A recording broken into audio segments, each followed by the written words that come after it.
Cara soal Banda, apa yang teman-teman ketahui? Di Hotel Maulana, tempat kami menginap, ada beberapa buku referensi terkait Maluku dan Banda. Ini buku Maluku atau Demuluken Periplus Edition, dan dalam salah satu bagiannya bercerita tentang Banda.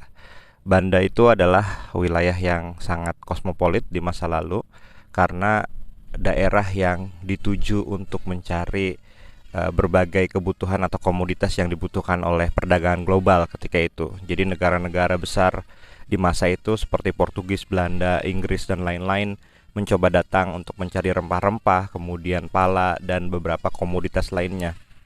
Dan teman-teman, seperti yang disebut dalam buku ini, ketika itu ada banyak hal yang kemudian terjadi ya, termasuk situasi yang mencekam ketika ada banyak orang Banda yang di genocide. Bahkan ada satu buku yang menceritakan tentang genocide di Banda, yang menyatakan bahwa ada sekitar ribuan orang yang kemudian harus mengalami pembunuhan secara massal, dan hanya tersisa sekitar 600 orang kalau di buku ini disebutkan.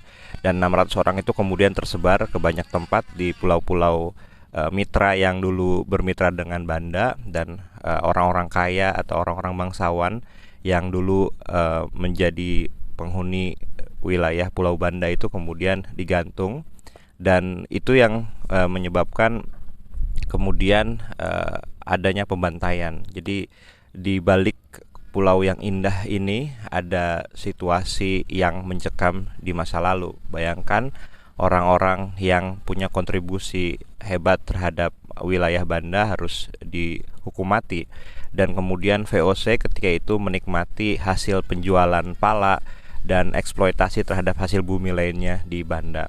Sejarah mencekam ini harus diketahui tentu saja, bukan hanya bagi rakyat yang ada di Pulau Banda, masyarakat yang ada di Pulau Banda, tetapi juga bagi Indonesia. Yang namanya kekerasan, penjajahan itu tidak sesuai dengan peri kemanusiaan dan peri keadilan.